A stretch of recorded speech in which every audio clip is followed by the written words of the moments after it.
Centuries carved into rock, cities that shouldn't survive but do.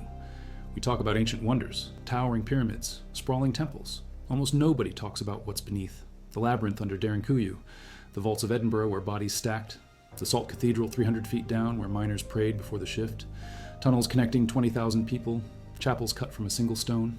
Which of these is myth and which sits waiting in the dark? 12 underground cities, no blueprints, no master plan. Just necessity, fear, and a chisel. Analysis of Derinkuyu's engineering systems, National Geographic's December 2024 report on Petra's water infrastructure, and UNESCO's official World Heritage documentation published across 1978 to 2025 for sites including Wieliczka, Lalibela, and the Cappadocia underground cities, sources that dig past the surface tourism narrative to reveal construction timelines, population capacities, and survival systems. Now back to the information. Capacity: 20,000 people with livestock and grain stores, the largest excavated underground city in Turkey. But it's not alone. Cappadocia hides over 200 underground cities. 40 have at least 3 levels. Byzantine period, 7th to 10th century, saw a major construction. Arab raids from 780 to 1180 turned these caves into refugee camps.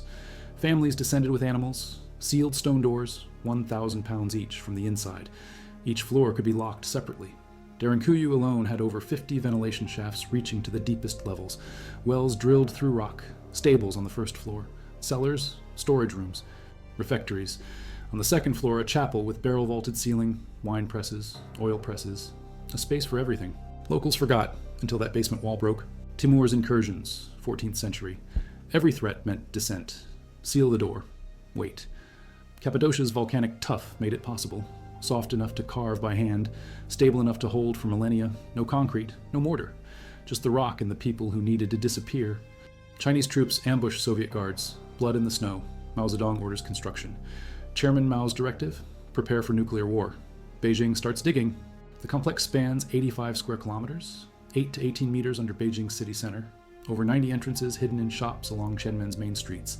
The plan: move half of Beijing's 6 million inhabitants underground during nuclear attack. The other half evacuates to Western Hills.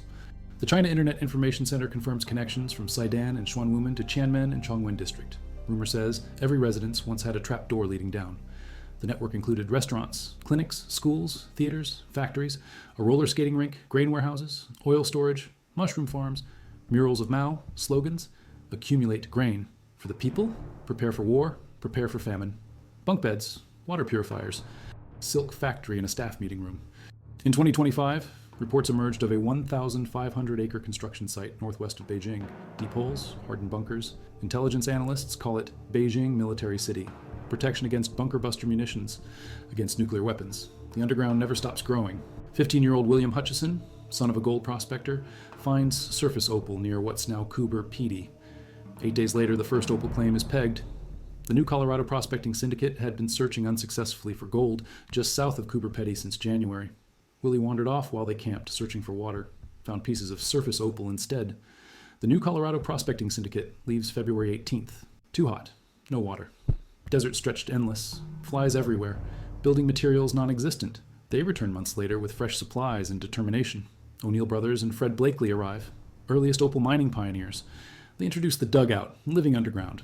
Carved homes into hillsides. Temperature inside stays constant. 23 to 25 degrees Celsius, regardless of conditions above. No building materials needed. Just mining tools. Same picks and shovels used for opal. Dig horizontal into cliff face. Hollow out rooms. Natural insulation. Sustainable living before anyone called it that. Mulga tree, Acacia anura, plentiful in area. Name used for Umuna Opal Mine and Museum, Umuna Community Art Center, Umuna Jutaku Health Service Aboriginal Corporation. The town sits 846 kilometers north of Adelaide on the Stuart Highway, edge of the Stuart Ranges, sandstone and siltstone 30 meters deep. Treeless desert, very little plant life. Low rainfall, high cost of water, lack of topsoil. Summer temperatures reach 113 degrees Fahrenheit in shade, assuming you can find a tree large enough to stand under. Before tree planting initiative, tallest tree was sculpture built from scraps of metal. Underground stays at 75 degrees year-round. Perfect, constant natural air conditioning and heating system. No electricity needed for temperature control. Post-World War I, returning soldiers sought employment in the opal mines. Accustomed to living in trenches, underground didn't scare them. After World War II, Southern and Eastern European refugees flooded in. Displaced persons, war-torn countries, started new lives in Australian outback, 60 different nationalities eventually represented. By the 1960s, up to 60% of miners had European ancestry: Italian, Greek, Yugoslav, Croatian, Polish, German, multilingual town, signs in various languages, Orthodox churches, Catholic churches. Each group brought traditions, adapted to underground life. Mechanized mining arrived in the 70s. Caldwell drills for shaft digging, tunneling machines, front-end loaders for horizontal tunneling, automatic bucket tippers, gigantic pipe vacuums called blowers, transport mullock excavated by machine or explosives, blower trucks with drums mounted. When full, drum emptied. Forms enormous mounds of dirt next to open shafts. Landscape pocked with white mounds. Moon-like, alien. By 1999, over 250,000 mine shafts pocked the area. Dangerous to walk at night. Unmarked shafts, abandoned. Deep, easy to fall. Signs warn, watch for unfenced mine shafts. Each prospector gets a 165 square foot claim. Laws discourage large-scale mining. Keep it small, independent. Anyone can apply for license, just a couple dollars. Peg claim, start digging. Dream of big find? Coober Pedy supplies most of the world's gem-quality opal, over 70 opal fields, 95% of world's commercial opal from Australia, largest percentage from Coober Pedy, opal formed from silica, same stuff as sand. Entire Coober Pedy area once vast seabed. Makes sense. Water percolates down through ground, picks up silica from sandstone, forms solution of silicon dioxide, settles into cracks, spaces, sometimes into casts left by decomposing sea creatures, opalized fossils occasionally discovered, prehistoric animals, plants, remains turned to opal material over millions of years, opalized bivalves found, museum pieces, water evaporates, silica remains, over millions of years becomes opal. About 85% of opal found is potch, opal without fiery colors, little value. 90% of all opal dull white, called common opal or potch, no value. But 10% vividly colored, precious opal, admired throughout world. Olympic Australis, found 1956, measures 280 by 120 by 115 millimeters, 17,000 carats, 3,400 grams. Valued at $2,500,000 Australian dollars in 1997 and 2005, held in offices of Altman and Cherney Limited, prominent opal vendors and authorities on opals, found 10 meters below surface, beauty, testament to time, patience, luck. 1930s and 40s, Great Depression almost led to Coober Pedy's collapse. Prices crashed, miners left, town nearly died, ghost town, no hotels, no government buildings, just barren land and opal fields. Saved in 1947, when Aboriginal woman named Toddy Bryant made record-breaking find at 8 Mile Field. Sensational discovery. Made headlines across Australia. Sparked new opal rush. People returned with renewed hope. Town survived another boom-bust cycle. Growth surged again 1960s. European migration, mechanization. Demand for opal increased. Multi-million-dollar industry developed. Coober Pedy became modern mining town. Still retains Wild West feel. Frontier mentality. Everyone equal underground. Miners today still seek big find, perseverance key. Holding on, pushing through, even when can't see light at end of tunnel. Get up in morning, carry on, self-sufficient. Repair own equipment, don't depend on others. Philosophy hasn't changed since 1915, still true today. Half the population, around 1,500 of 3,500 residents, lives in dugouts. Underground homes range from simple to sprawling. Some just few rooms, others spread like spider webs. Multiple bedrooms, living areas. Kitchens, bathrooms with plumbing, modern amenities, no windows but well lit, quiet, still, no air movement, no rush of air from air conditioner, since no windows, no natural light. Very peaceful night's sleep. Some dugouts have indoor pools. Coober Pedy folk adept at building their own, create customized subterranean houses, churches carved into sandstone. Serbian Orthodox Church, 1990s, features endless attention to detail. Traditional stained glass windows, carved figures of saints, intricate carvings. Anglican Catacomb Church, 1970s, built by hand, laid out in the shape of a cross, more humble. St. Peter and Paul Catholic Church, 1960s, small, shaped like a cross, opened in 60s for a growing Catholic population. Umuna Opal Mine and Museum, sprawling former mine on Main Drag. Largest single underground tourist attraction in Coober Pedy. Experience authentic mining history since 1920s. Free museum exhibits, genuine Australian opals for sale. Desert Cave Hotel, underground bar, underground gaming room, only in the world. Claims distinction proudly. Half the rooms sit underground. Guests experience subterranean living. Orange sandstone walls, no windows. Eerily quiet. Cozy. Reba's underground campground, world's only underground camping facility, set up in former mine. Small tents arranged underground. Camping chairs, access to TV room. On-site opal mine tour available. Crocodile Harry's home, eccentric underground dwelling. Former crocodile hunter. Self-declared Latvian baron in hiding. Died 2006. Home open to public. Eclectic wall art. Random artifacts. Fake crocodile. Huge sculpture of woman. Must-see tourist destination. Popular with visitors seeking unusual. Mad Max Beyond Thunderdome filmed here, 1985. Mel Gibson, Tina Turner. Filmmakers descended. Used barren mining town as backdrop. Otherworldly landscape, checkered with ruddy mounds of sandstone, perfect post-apocalyptic setting. Result of years of opal mining. Mullock piles everywhere. Put Cooper Pedy on international map. Tourism increased. People wanted to see where Mad Max happened. Still come today. Lower level shopping mall. The metro follows in 1966, built for Expo 67.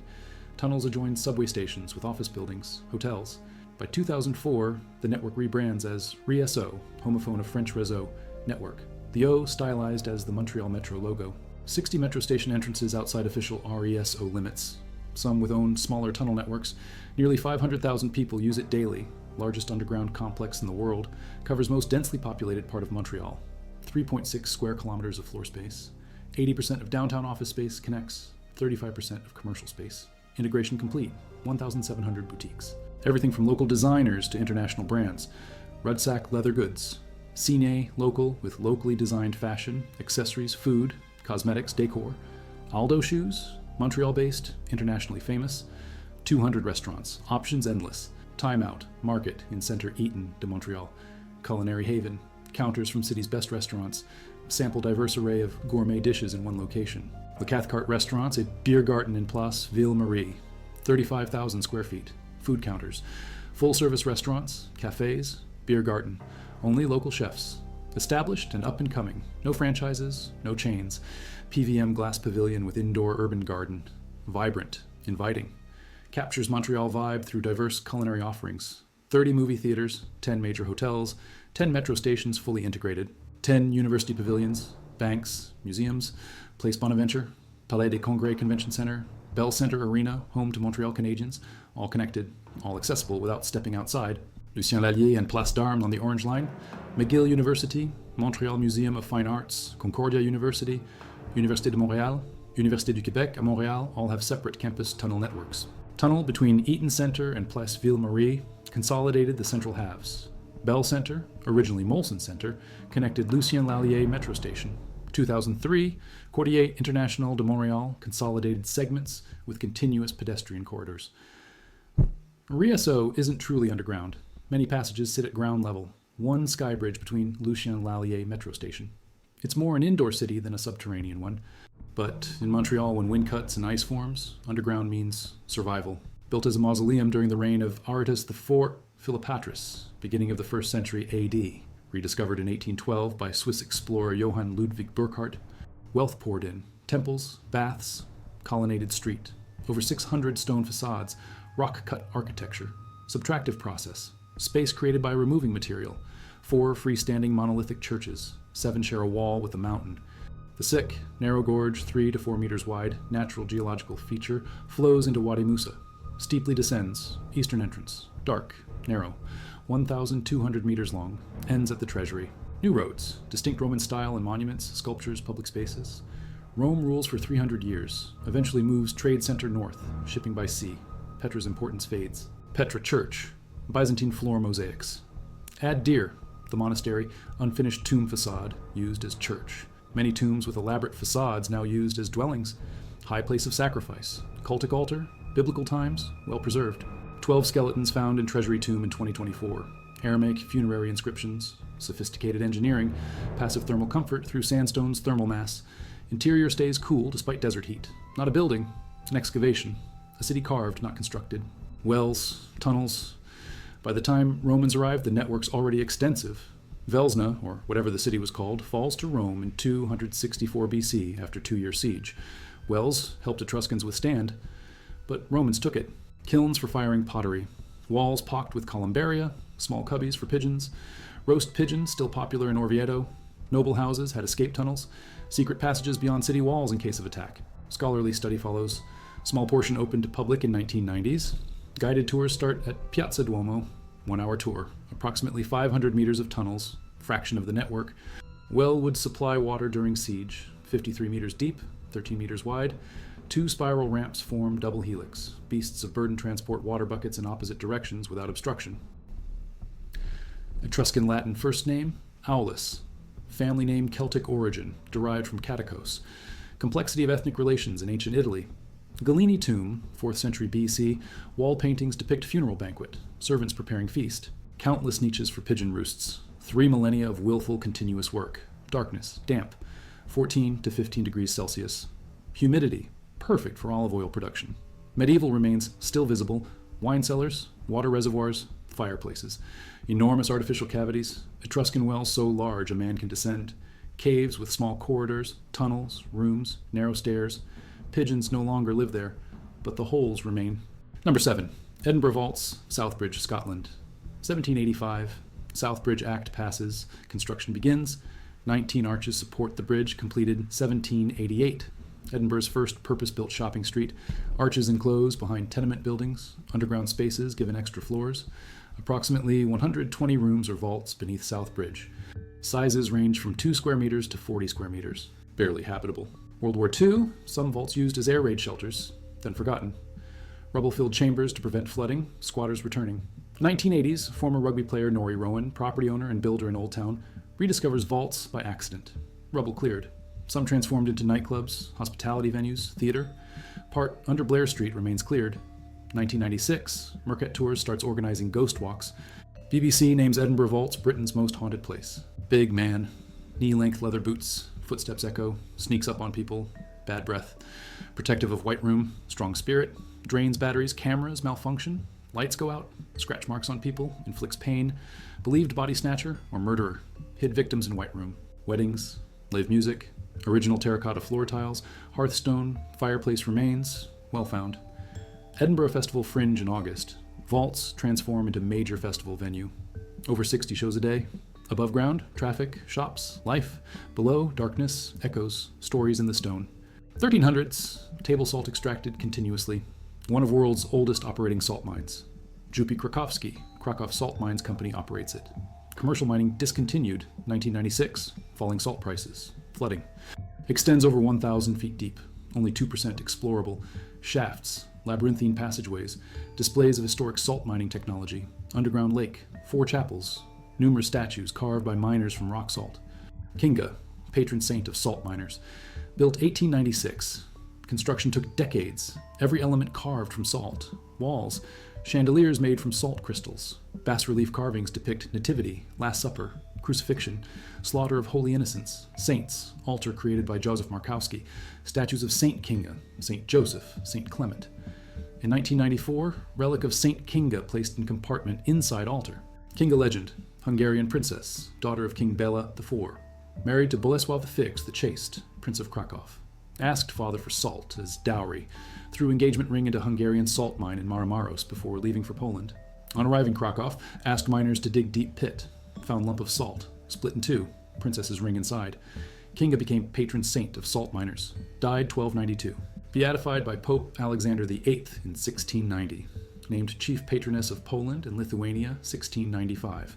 Canonized by Saint Pope John Paul II, June 16, 1999.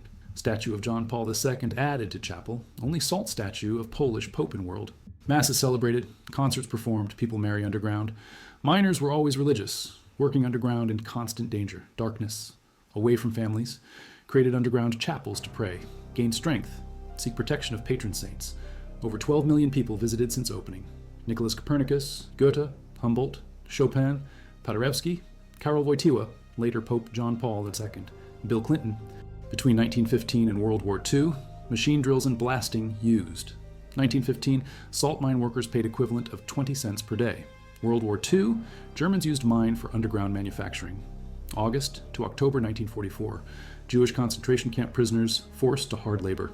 St. Kinga Park housed forced labor camp. About 1,700 prisoners. List of World Heritage in danger from 1989 to 98. Threat of damage to sculptures from humidity. Artificial ventilation introduced late 19th century caused problems. Conservation efforts ongoing, engineers required. Without them, freshwater pressure would break through thick salt layers, site would crumble. Tourist route covers first 3 levels, 2.2 kilometers long, takes hour and a half. Sound and light show in Brine Lake, music of Frédéric Chopin, 1.2 million visitors annually. Below ground, faith carved in salt. King Gebre Meskel Lalibela of Zagwe dynasty commissions 11 rock-hewn churches. Altitude 2,500 meters, central plateau of Ethiopia. Legend, Lalibela traveled 1,600 miles to Jerusalem. When Jerusalem fell to Islamic conquest in 1187, Saladin's forces, Lalibela ordered new home for Christianity, African Jerusalem, Black Jerusalem, Ethiopian highlands. 11 churches carved from single blocks of stone. No bricks, no mortar, no concrete, no lumber, just rock sculpted into architecture. Red volcanic scoria, gray basalt, subtractive process. Material removed to create space, 4 freestanding monolithic, 7 sheer wall with mountain, interconnected by maze of tunnels, passages, openings to hermit caves, catacombs. Largest monolithic church in world, 5 aisles. Biete Mariam, House of Mary. Biete Golgotha Mikael. Biete Meskel, House of the Cross. Biete Denagel, House of Virgins. Southern Complex. Biete Emmanuel, House of Emmanuel. Biete Kedus Mercureus, House of Saint Mercureus. Biete Abba Libanos, House of Abbot Libanos. Biete Lehem, House of Holy Bread. Biete Gabriel Raphael, House of Gabriel Raphael. Biete Georgis, House of St. George, stands alone, west of other complexes, shaped like cross. Sits on stepped platform inside. 72 by 72 foot courtyard, 36 feet deep, accessed from west by approach measuring nearly 100 feet, connects to Wadi below. Layout represents Holy City. River dividing complexes christened River Jordan. David Buxton accepted chronology. 2 churches follow tradition of Debre Damo, modified at Yemrahana Christos. Work extended into 14th century. David Philipson, University of Cambridge. Churches of Mercurios, Gabriel Raphael. Danegel initially carved 600 to 800 AD during Kingdom of Axum as fortifications or palace structures. Lalibela's name associated after death. Local historian Getachew McConnon credits Meskel Kibra, Lalibela's wife, with Biete Abba Libanos, memorial for her husband. Rock churches follow style of local built-up prototypes. Native origins. High place of Ethiopian Christianity. Place of pilgrimage and devotion, still active. Coptic priests attend. Christmas Eve, nearly 200,000 pilgrims. Many walk for days, weeks, fasting, robed in white. Ordeal rinsed in tradition of Jesus. Any Ethiopian over 30 remembers suffering of drought, war, million lost to starvation. Faith in the rock, hope in the stone. Churches remain open year-round. Erosion due to weathering. Damage to stone surfaces. Restoration urgent. EU funding 4 shelters erected 2008. Cover 5 churches. Temporary protection. Shelters remain longer than intended. Now pose dangers. Threaten to collapse due to heavy weight. Recent projects flawed in execution. American Embassy funding restoration of Bet Gabriel Raphael, Bet Golgotha Mikael. Issues between parties. Lack of communication regarding project plans. Authority for Research and Conservation of Culture, ongoing problems. 1889, June 6th. Glue pot overturns in cabinet shop on Front Street, now First Avenue. Fire spreads, wooden buildings, wooden sidewalks. Hydrants dry due to low tide. Water system inadequate. Fire burns 25 blocks. 64 acres. Central Business District destroyed. No deaths reported. City rebuilds immediately. Sewage backup. Solution. Build retaining walls, 8 to 35 feet high. Fill space between walls with dirt from regrading projects. Streets rise 1 to 2 stories. Ground floors become basements. Sidewalks elevated. Ladders connect old sidewalk level to new street level. Shopkeepers relocate to second floor.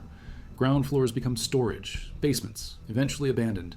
Underground passages remain. Hollow sidewalks. Storefronts below street level. Networks of tunnels.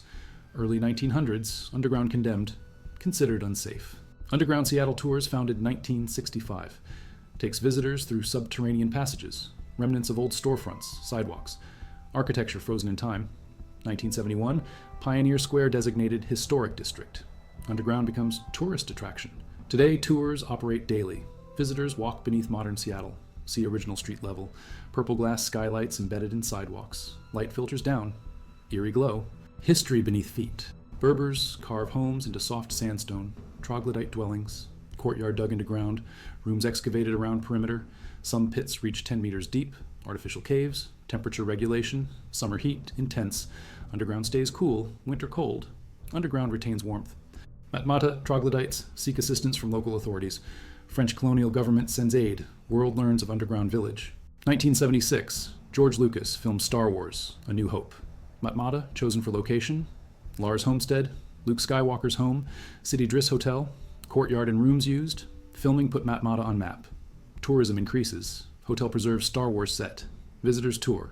See iconic scenes. Courtyard where Luke gazes at twin suns. Dining room, sleeping quarters. Courtyards provide light, air circulation. Rooms connect via tunnels. Doorways carved into walls. Some homes multiple levels. Staircases descend deeper. Extended families, multiple generations. Some homes converted to hotels. Others remain private residences. Berber culture preserved. Underground lifestyle continues. Visitors welcomed. Experience underground living. Simple, functional, timeless. Expanded, modified. Prevent flooding. Concrete walls, metal pipes, modern infrastructure. Not ancient, not mysterious, functional. 1966 to 82. 60,000 people displaced. Homes demolished, community destroyed. Underground tunnels in area. Forgotten, abandoned. Now symbolic. Loss, trauma. Hidden history beneath surface. Some better left buried. Beijing's nuclear shelter spanning 85 square kilometers. Montreal's 32 kilometers, keeping 500,000 warm. Cooper Petty's opal miners living in dugouts. Petra's rose-red facades concealing water channels that sustained thousands. Oviedo's 1,200 tunnels carved over 3 millennia. Seattle's old streets buried beneath the new. Matmata's Berbers and courtyard homes 10 meters deep. Cape Town's utility tunnels carrying the city's runoff. Beijing digs deeper bunkers. Derinkuyi's neighboring network still being excavated. Edinburgh's vaults host tours nightly. Wieliczka's chapel holds mass every Sunday. Lalibella's pilgrims number in hundreds of thousands. Petra's archaeologists find new tombs. Oviedo's tunnels remain mostly sealed. Montreal's RESO expands with every new building. Cooper Petty's miners still strike claims. Seattle's underground tours sell out daily. Matmata's Star Wars fans keep coming. Cape Town's tunnels carry water after every storm. That's what separates these 12 from everything else. They weren't built to impress. They were built to survive. And they did. For centuries. For millennia. Derinkuyu sealed during Arab raids 1780 to 1180. Still intact. Petra's water system sustained thousands in desert. Still visible. Wieliczka operated from 1300s to 1996. Still functioning. Lalibela carved 1200. Still worshipped. Edinburgh vaults abandoned 1860. Still haunted. Beijing built 1969 to 79. Still ready. Montreal RESO opened 1962. Still expanding. Cooper Petty founded 1915. Still mining. Oviedo dug 2,500 years. Still explored. Seattle rebuilt 1890. Still toured. Matmata flooded 1967. Still occupied. Not to what humans built. To what humans needed. To where they went when the surface failed them. Down. Always down. Into the rock. Into the dark. Into the one place no one else wanted to go. And there, in the depths, they carved homes, markets, chapels, streets, cities. Underground cities that shouldn't exist, but do and will. Long after we're gone, long after the surface changes. The tunnels remain, the darkness endures, the stone remembers.